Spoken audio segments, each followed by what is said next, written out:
Hello. In the last two videos I've spoken at length about human consciousness, and I particularly like to bring that around to how human consciousness both develops and then moves into state of regression in the case of Alzheimer's and dementia.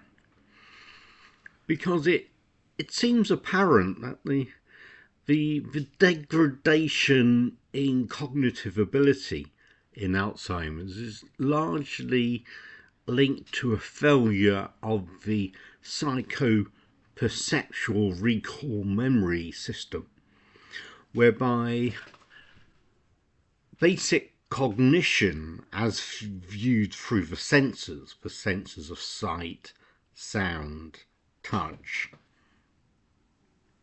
What else is there? You tell me. Smell and taste are affected. Not affected in the sense of a felt self, but affected in the sense of a signal processing self. That the ability of somebody in their later years to recall events is structured such as they have terms cited such as memory loss or thought insertion or whatever other so-called faults exist. But these really mask the basic failure of the mind and the body and the soul as one collective system, not a triad of systems, to process the thoughts, feelings and emotions and the actualization of the behavior patterns of the individual. And so what we see is that certainly when I've come across Alzheimer's dementia patients in my shop, I see that they're often surrounded with people, and there is a collective disorder among their peers. Nobody knows how to interact with the individual who's been diagnosed with Alzheimer's. It's very sad that it is diagnosed.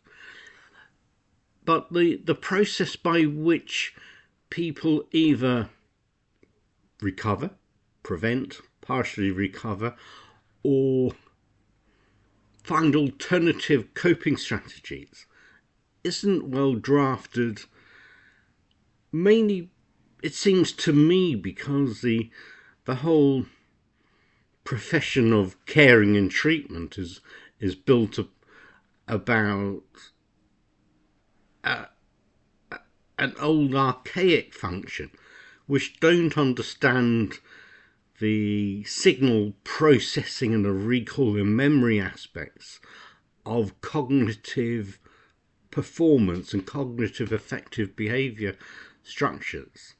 And I think we need to move away from that. We need to acknowledge that it is the mind, the body and the soul as one entity, not as three entities that are falling apart. We have a disintegration, not so much a disconnection, but a disassociation between the individual's constructs within the thinking person, the feeling person, the emotive person.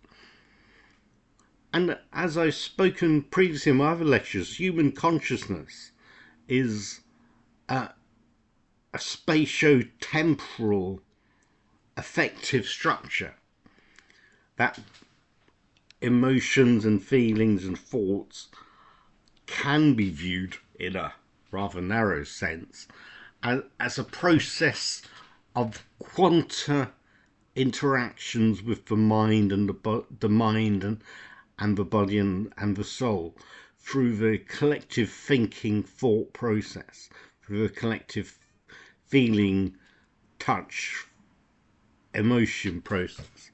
And this needs to be recognized, because only once we know that and recognize that is that we can see a way forward.